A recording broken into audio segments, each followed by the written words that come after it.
परिचय। मैं धनेंद्र नागपुरे, जनपद सदस्य लालबरा जनपद सहकारी सभापति। जी, जैसे कि जानकारी प्राप्त हो रही कि जो सामूहिक विवाह होने वाला था 6 मार्च को लालबरा में, जी। ये स्थगित हो गया है। क्या कहेंगे इस संबंध में, क्या दिक्कतें आ रही ये हैं? मुझे कल शाम को खबर लगी है कि जनपद सीओ लालबर्रा ने लिखित में विज्ञप्ति जारी करी है कि शादी की तारीख को बदला जाएगा क्या किसी कारणवश। अभी तक किसी प्रकार के कारणों का पता चला नहीं है। और दूसरी बात, मैं 6 तारीख को शादी थी, सामूहिक हुआ 430 जोड़ों का विवाह होना था, जिनके द्वारा जिन जोड़ों ने अपनी पूरी तैयारी कर चुके थे और टेंट वाले ने अपना टेंट गड़ाना शुरू कर दिया था और अचानक से किस प्रकार की आपत्ति आई है इसका कोई खुलासा नहीं हो रहा है। और जनपद सीओ द्वारा विज्ञप्ति जारी की, मालूम पड़ रहा है कि जिला पंचायत सीओ ने जनपद सीओ को कहा कि आप शादी की तारीख कैंसिल करो, लेकिन कोई लिखित में अभी तक किसी प्रकार का पत्राचार नहीं हुआ है। और इससे ये साफ साफ दिखाई दे रहा है कि जिला पंचायत सीओ, जो कि बालाघाट जिला पंचायत के सीओ है, उनकी कार्यप्रणाली पे सवाल खड़ा होता है और उनका बिना किसी लिखित पत्राचार के बिना जनपद सीओ के द्वारा ऐसा एक बड़ा दुखदायी डिसीजन लेना और क्षेत्र की जनता 430 बच्चे, लड़के लड़कियों, उनके परिवार के साथ एक धोखा देना एकदम ऐन समय पर, तो ये जनपद सीओ और जिला पंचायत सीओ के कार्यप्रणाली पे सवाल खड़ा करता है। इससे ये समझ में आता है कि इनको काम करने का अनुभव नहीं है और इनको सामाजिक भी अनुभव नहीं है, क्योंकि किसी भी प्रकार से देखा जाए तो वो 430 जोड़ा जो थे, जिनमें 430 लड़कियां, 430 बच्चियां, उनका परिवार कहीं ना कहीं एक हमारे समाज का हिस्सा है।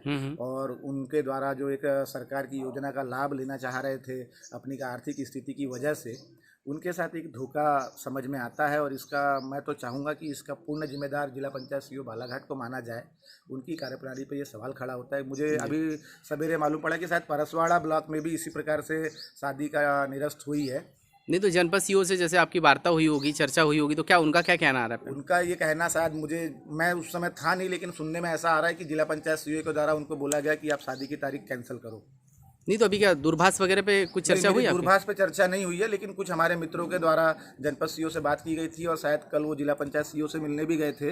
तो जिला पंचायत सीओ ने उनको भी किसी प्रकार का लिखित में नहीं दिया है, बस मौखिक ही कह दिया है कि आप शादी की तारीख। तो आप खुद भी चुने हुए जनपद सदस्य हैं, तो क्या लग रहा है आपको और क्या कहेंगे? और आगे अब आप लोगों ने क्या सोचा है? आप लोगों का जो साथी सदस्य हैं, जनपद अध्यक्ष हैं, बाकी लोगों ने क्या सोच कर रखा है? हमारे साथी सदस्यों के द्वारा अभी 4 बजे शायद प्रेस कॉन्फ्रेंस की जाने वाली है और सरकार से मांग की जाएगी कि जिला पंचायत सीओ और जनपद सीओ के ऊपर कार्रवाई की जाए, तत्काल उनको प्रभाव से हटाकर उनको प्रभावहीन किया जाए, क्योंकि ये सरासर उन्हीं की लापरवाही और उनके काम करने की क्षमता नहीं होना दिखता है।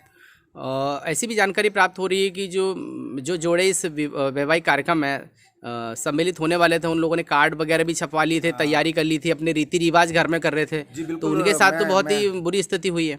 जिस क्षेत्र से मैं बिलोंग करता हूँ, महोगा धपेरा पंचायत में हमारे एक मित्र है पवन सार्वे करके, उनकी भी शादी होना था 6 तारीख को, जो पूर्ण तरीके से वहाँ महाविद्यालय में सामूहिक विवाह में ही होना था। उनने अपने कार्ड में स्थान भी वहीं का लिखा हुआ है, अपने पूरे रिश्तेदारों को कार्ड दे दिया है, पूरे समाज में कार्ड का वितरण कर दिया है। उनके घर में आज रस्में शुरू हो चुकी है और शादी का जो अंतिम कार्य था वो वहाँ सामूहिक विवाह में होना था। तो उनके लिए तो एक बहुत वो खड़ा हो गया है कि अब वो करे तो करे क्या, परेशान हो चुके हैं। उनकी पूरी फैमिली में एक दुख का माहौल बन चुका है और इसके जिम्मेदार मेरा मानना है ये हमारे जिले के कलेक्टर साहब, जिला पंचायत सीओ, जनपद के सीओ, ये इनको जिम्मेदार ठहराया जाए, माना जाए। तो जो वैवाहिक कार्यक्रम में सम्मिलित होने वाले जोड़े थे, उनके साथ तो एक तरह से धोखा हो गया। मतलब ये सरासर मेरा मानना है कि क्षेत्र के जनता के साथ में, वैवाहिक जोड़ों के साथ में, जिनके जीवन का ये सबसे अग्रिम पल रहता है, सबसे उत्साहवर्धन पल रहता है, जिन्होंने बेचारों ने एक्साइटमेंट में थे, जिन्हें तैयारी कर चुके थे। अभी अभी खबर मिल रही है कि बिरसोला में तो शायद 5-6 जोड़ों ने मिलकर अपना खुद का एक चंदा करके डीजे बना लिया था। तो उन लोगों के साथ तो एक बहुत दुख का। तो सरकार जो एक तरफ कहती है, बीजेपी की सरकार, खुद मोहन यादव जी की, भाई गरीब बच्चों के लिए या जो भी इन सामाजिक कार्यक्रमों में जो सरकार की योजना है उसमें अगर विवाह करते हैं उनके लिए सरकार बहुत अच्छा सोच रही है, प्रतिबद्ध है उनके लिए। और जब इस तरह की स्थितियां उत्पन्न होती है तो क्या कहेंगे आप? तो सरकार की योजनाओं की नाकामयाब होना कहलाया जाएगा ना ये तो, कि अगर आप सरकार हितग्राहियों को कुछ योजना में लाभ देना चाहती है, उनके आर्थिक उन्मूलन के लिए योजनाएं बनाती है और इस प्रकार से होना कि ऐन समय पे 2 दिन पहले शादी का निरस्त होना जी ये सरकार की योजनाओं को नाकामयाब साबित कर देगी। आने वाले समय में भाजपा सरकार से लोग उम्मीदें छोड़ देंगे। जी ये सरकार के लिए बहुत गंभीर विषय है और सोचने का विषय है। मैं माननीय मुख्यमंत्री जी से भी निवेदन करना चाहूँगा और माननीय राजकुमार कर्राहे जी और गौरव पारदी जी जो कि अभी हमारे वर्तमान में विधायक हैं, भारती पारदी जी जो सांसद है भाजपा की, मैं इनसे भी निवेदन करना चाहूँगा कि इसके ऊपर तत्काल कार्रवाई की जाए और जिला पंचायत सीईओ को तत्काल प्रभाव से हटाया जाए। उनकी कार्यप्रणाली पे एक सवाल खड़ा होता है। ये कहीं ना कहीं एक करप्शन को शायद बढ़ावा देना हो सकता है। जी। तो अब क्या सोचा, अगला स्टैंड क्या है आप लोगों का?